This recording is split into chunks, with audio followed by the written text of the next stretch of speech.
we have to go a little trippy here. We get or esoteric here. I don't know how you want to call it. I mean, there's reality, how we see reality, and then there's or reality that's happening in front of us, and then there's our judgment of reality. You're saying whenever we judge reality, we immediately impose on it our own kind of meaning, and we stretch time, and we make an opening for all kinds of also negative experiences.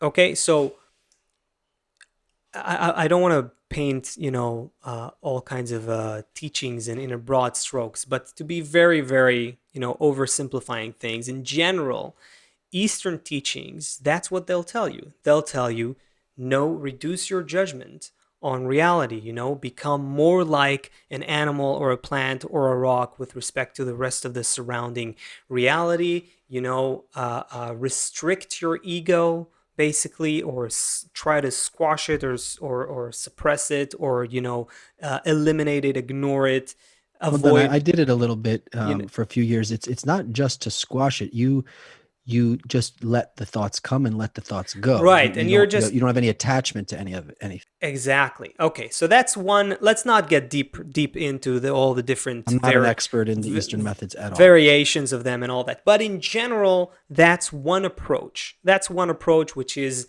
you're not part of the judgment. Whatever is passing through you is some thoughts, and they just pass through you, and you need to be like disaffected by them, or unaffected by them, something along these lines, right? So I think the idea is that you become you try and connect to the source of where all these things are coming from. but how can you connect to the source where all these things are coming from if you are not taking into account the judgments that this source is awakening in you? It's part of the experience that this source that projecting the So the film, sources you know, specifically give the source that everything, the singular source that everything is coming from, is creating all of the evil, all of the separation. Because I think that, well, okay, dramatic pause. okay.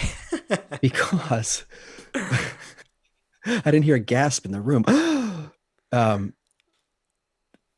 I think what we normally see is that everybody expects life is to be good, and that God is good, or the creator is good, and we want good things, and everyone who doesn't believe the way I believe is bad, and if they don't have the same worldview, that's bad, and if the things that are, God is good and man is bad. Whatever you've got, whatever curses you've got on anyone and everyone and everything in you right now, And all the that's time. exactly, that's part of the experience that you're supposed to take control of and redirect it to that source that projects the picture. So then you connect with the director, right? The director of your film. You connect with the director in a conscious manner. It's not like, okay, there is a director, and I'm just trying not to be me so that I can just focus on the fact that there's a director. Rather, it's more like there's a director, and now through the conscious judgment that I'm experiencing on this piece of film reel that I'm seeing right now, that director is communicating with me. And I need to start figuring out and working with the judgment that I have and not lose that consciousness in order to learn how to build a new one of my own accord. Can I judge reality differently? Can I And start seeing, how what the director is leading the next scene towards? What's the, where's the climax, and what's the purpose of the whole film? What is supposed to happen to the hero?